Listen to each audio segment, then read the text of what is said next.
Hey there, this is Wall Crawl, and we're doing our Hollow Knight All Achievements Guide. And I have thought about it, and I'm going to go ahead and just continue with these bindings all the way through to unlock our fifth mask, like the Lifeblood mask. Now, in doing the Pantheon of Hallownest, I really think it's super valuable to get the 3 masks. And it is more valuable to have 4 and more valuable to have 5. But you could definitely start diving into the Pantheon of Hallownest once you have the 3. So, but today, let's go ahead and do the charms binding for the Pantheon of the Sage. Now, it doesn't matter what my personal charms are because can't use charms at all. So that's fun. Now we'll just jump in, and things are going to just feel a lot slower. Basically, everything you're doing just kind of takes longer because you're weaker. So here we go. With him, you jump kind of away and back at him. Gotta just really try to avoid those pokey pricklies. I'm going to wail on him a bit. Yeah. And Desolate Dive. Shoot him a couple times, dash through. Okay, I'm going to just focus on being out of the way for prickles. Yep, wail on him a bit. Shoot him once. Nice! You're dead, my dude. Okay, so get through him. You just have to worry about those kind of that jump style where you kind of flutter back as you go, and then watch for the prickles. Alright. Use him as a refill. Try to get your soul and what you need back. As these things happen, you go to the edge and heal up. Because the Hive Knight is difficult, and he'll probably have hit you a few times, and you'll want to you'll want to like charge back up a bit. You can, if you have the soul available, you can jump up, especially right after here, and shoot across in that horizontal area that you know Elder Who is going to be. I'm gonna just keep going though and build up more and more soul so I have it available for the collector, because I personally am not concerned about dying to Elder Who. I'm much more concerned about having resources for the collector. Dash straight in, but don't go all the way to where you would hit him. You'd hit him once, I'll hit him again and do an Abyss Shriek. Boom, Abyss Shriek. And now I am... let me see.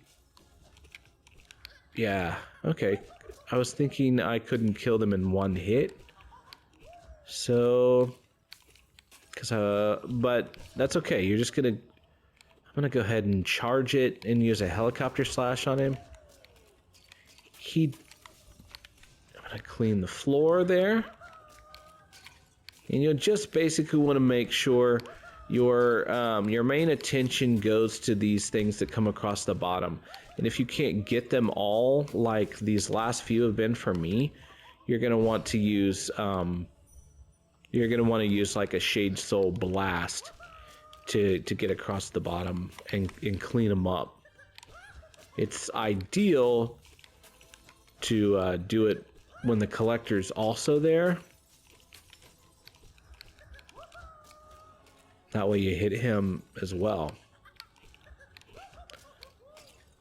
Hitting the little things is also good because it allows you to regain soul better than, I guess you'd regain soul even if you dash slashed him, but because you're not getting extra hits. But they're your real soul refill, because the collector himself, you can dream nail him for soul, but you can't get it otherwise, just for normal hits. Okay, I do want to lean into my nail arts. That's going to hit him worse than just normal hits, in my opinion. Come on. Yeah, right here. It's gonna give me a little bit of a place, and he really hates the helicopter spin. Does not like it at all. Okay, sometimes you have to just jump and keep Sword Lady from getting to you here on the wall. And helicopter spin. Yikes! I'm gonna dash away and get my heal in. Whoa! Okay, that wasn't really a good time to go in for the hits because Helicopter Lady was doing her thing. Okay, so he's toast. Now we're going to move into Grim. I'm going to go ahead and Great Slash Grim, forcing him into a pufferfish where I know where he's going to be. Do one, I got a hit two, and then I can do an Abyss Shriek. And it's just kind of a good combination to start the fight and get a good deal of pain in on Grim. Does that, he allows you to dash through. If you can step into a safety spot, you can then dash through them pretty easily. If I had been a little more on my toes, I could have hit with an Abyss Shriek and then gotten away, but I wasn't quite ready, and I didn't want to risk it once I did recognize that I could do it. This is a good time to heal right here. If you don't need to heal, then just, you know, go after the red-eyed bat. This is a good time to heal, right there. Gives you just enough time. Oop, and dash through and get 2 hits in. A little double hop over both his, or all 3 of his bat attack. Good time to heal right here. Same. Step in, dash through while they're still there. I'm gonna go for it. Yeah. Definitely could have been hit because I was so much underneath him. Just focus on the ones that are on the bottom, touching the bottom level. And jump over those instead of getting overwhelmed by how much of that stuff is everywhere. Okay, barely hit his bat once, I think. Yeah, didn't react well enough. Okay, but I do get that heal in now. Double hop. Boom, boom. Double hop. Boom, boom. So much of Grim is just being able to recognize what particular thing he's about to do. And the same is true of Nightmare King Grim. Because his stuff follows the same pattern. You know, he's kind of stuck in it. But he's just fast. Double hop. Alright.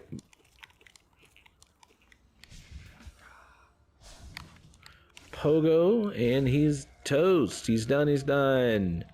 Thank you, Grimmy. Okay. Refuel up your soul. Then enjoy your little reward. If you followed me in the order of the bindings, you would now have 4 lifeblood to use. And off we go. It's Galleon time. Have 2 Abyss Shrieks ready right now, right as soon as he appears. And this, just try to control the bouncy bounce of this. And try not to get too freaked out by the other ones that are coming through. They don't hit me nearly as much. I mean, they can, but typically the one that's such a pain is that big blue scythe thing that flies around. Okay, he's low enough. I just got lucky, kinda, because he did not end up hitting me, and he came all the way down. Alright, so we did good. We've got a whole bunch to deal with this goober. This is just going to take longer of a fight. So I'm going to go ahead and poke him and move away. You can... Oops. I'm going to go ahead and do that. If you've got to get hit by balloons... if you've got to get hit while the balloons are out, it's better to just get normal hit because the balloons hit you for 2. Go after these Zotlings very quickly. Also, when the balloons are there, they can give you it's a time to heal. It doesn't feel like it, but he's very stationary during that time. And you also may need to have a Desolate Dive ready in case he comes your direction and you're kind of stuck with the balloons, in order to escape him for a minute. You can use those iframes. Zotlings. All right.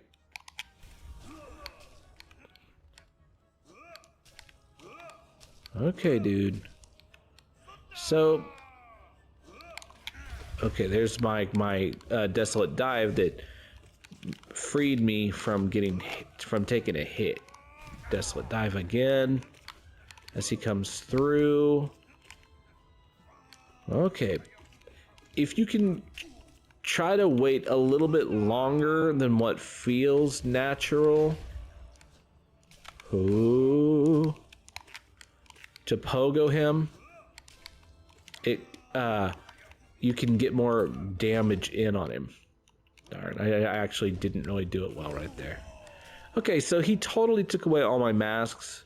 That's okay. He's just hard, and he comes really quickly after. All right, so next is Umu, and you want to use Umu as a refill to get you through. To get through Hornet, and to get you through what's his name, Sly. I've got, like, my son's getting a phone call right now, so sorry, we got to listen to that. So we're going across, and you want to use these like platforms on this side and on the other side. Those are going to be your safety places to go. I'm going to hit it, and that was kind of risky. So, yikes. You know, if you're gonna hit him, you can blow yourself up. So you gotta be careful. Yikes. Not great right there. I got indecisive about what I should do. I want to have a fair amount of soul to fight Hornet with. So trying not to use it all up in shots, things like that, against him. I want to be really fueled up for it. Darn. Now I gotta use another one.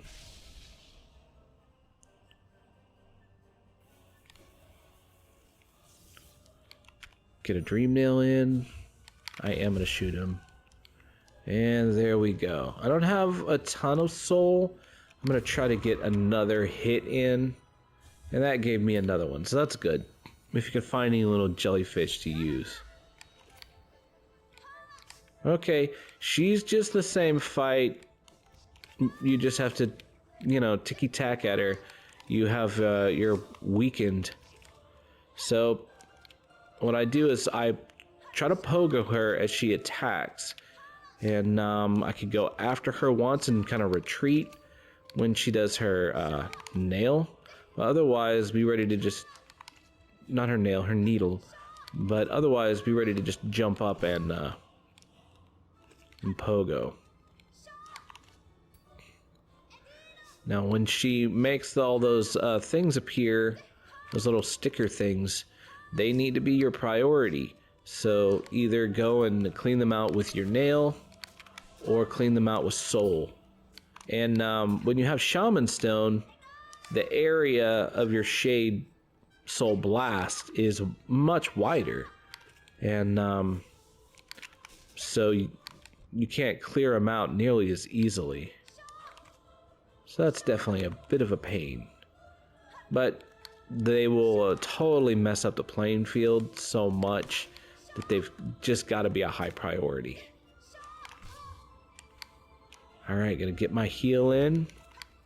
Hit her once. I'll dash up and try to escape.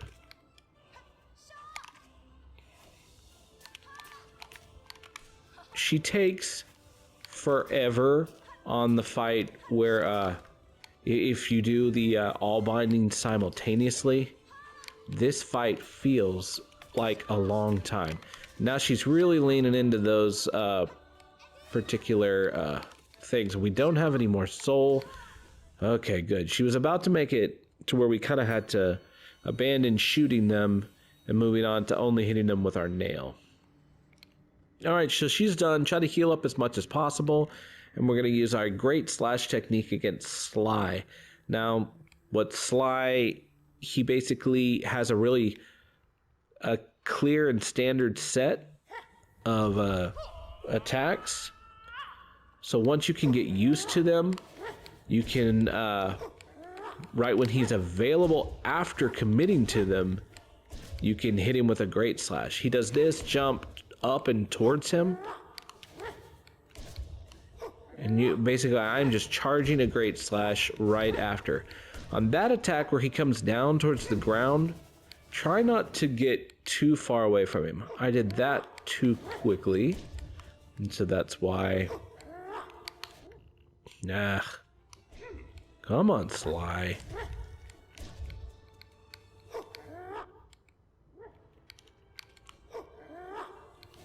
Having more trouble with Sly this time than I typically do. Dash across. And I'll get him though. Dash away. I am gonna heal instead of take the opportunity to hit him for that one more time that I could have with a good great slash. Just gonna hover and then dash across. Warp back towards him. Alright, Sly. You're gonna stand in probably the 1/4 over here, right by this little incense thing or torch thing. And that way you can see where he's coming from a lot better. The other one is like right here where the candles start or where this little shrine thing is. That way you just get a little bit better visual of him coming at you. You hold your great slash, you gotta bow to him, but you hold your great slash down, you warp out of the way right as he pauses because he's gonna do that dumb circle thing, and then you step back up and hit him, make him pay for it. If he does hit you, you usually go ahead and try to hit him during your invulnerability. It's just a positive thing to do because there's no time to heal at that point. Once he starts that phase, healing is not safe. So you just kind of want to outdamage him. All right, and that is our final binding for the Pantheon of the Sage. Hopefully there was some good tips in it. Hopefully you saw some things and were like, hey, yeah, that works. Or at least that works for wall crawl. And let me know if there's any comments, anything like that. I would love to have you along as a subscriber, and hit me up with a like, any of those things that us whiny YouTubers really want. So I will see you next time. Bye.